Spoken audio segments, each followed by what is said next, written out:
نجي إلى موسى، وهذا هنا العجائب. والرسول صلى الله عليه وسلم يقول أنت مني بمنزلة هارون من موسى، ودائما يتمثل بقضايا موسى، لأن قضايا موسى صارت قضايا نفسها القضايا اللي صارت مع رسول الله وأهل بيته نفسها.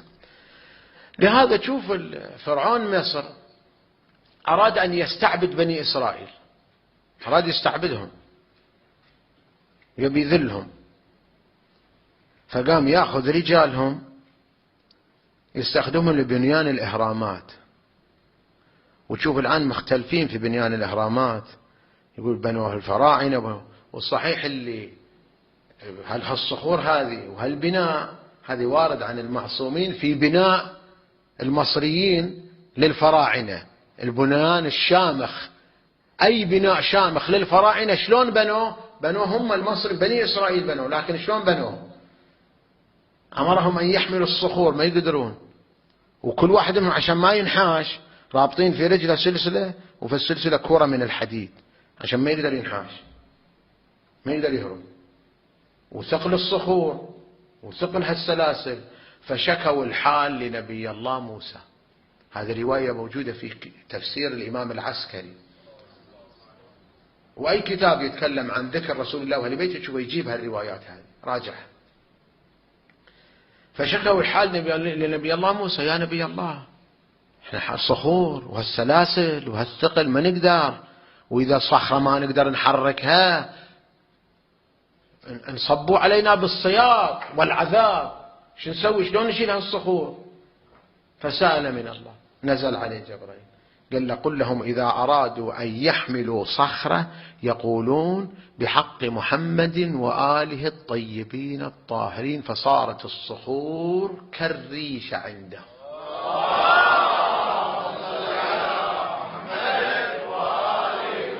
صارت عقول فرعون وأتباعه شلون ذولا يشيلون هالصخور الكبيرة عطنان، كل صخرة وزنها 5 طن وبعضها 4 طن، شلون يشيلونها؟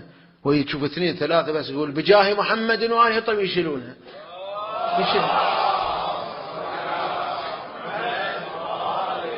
زين حطوا الأساس وارتفعوا شوي، زين الآن يحتاجون إلى سلالم يرقون عليها عشان يرقون الصخور.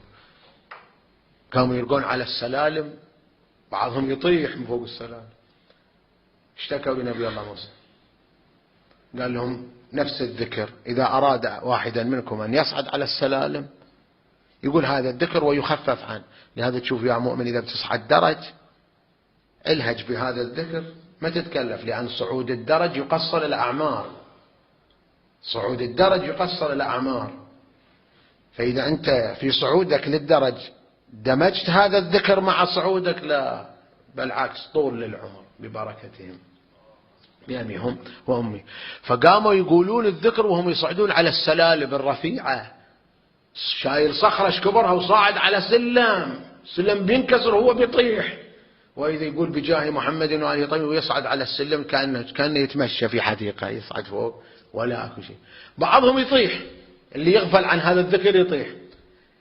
نبي الله موسى قال لهم، هم جاءوا اشتكوا، قال في أثناء هويه من أعلى السلم إلى الأرض يقول هذا الذكر، وتشوفه يقول هذا الذكر وهو طايح من فوق لتحت، يطيح ويقوم ويمشي يروح، وهو يقوم يعود يشيل الحصى ويرقبها مرة ثانية كأنه لم يصب بشيء.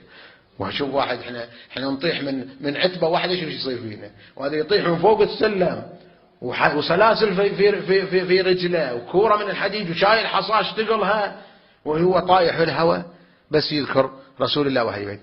رواية أخرى في بعضهم لا نسى ولين طاح وتكسر، هذه رواية راجعها عن الإمام العسكري، طاح وتكسر. جاءوا لنبي الله موسى قال في كم من واحد انشغلوا راح ذهنهم، وهذا حتى احنا نصيبنا ننشغل بهالدنيا وبأحوالها وبهمومها، فيطيح ويتكسر. يجون لنبي الله هذا كذا وهذا متكسر وهذا، قال بس اقرأوا هذا الذكر عليه وأنتم تمسحون بأيديكم عليه مع هذا الذكر، ويقول شو هذا مكسر، يمسحون على جسمه على المكان المتكسر بذكر محمد وآله الطيبين الطاهرين، ويقوم من وقته وساعته.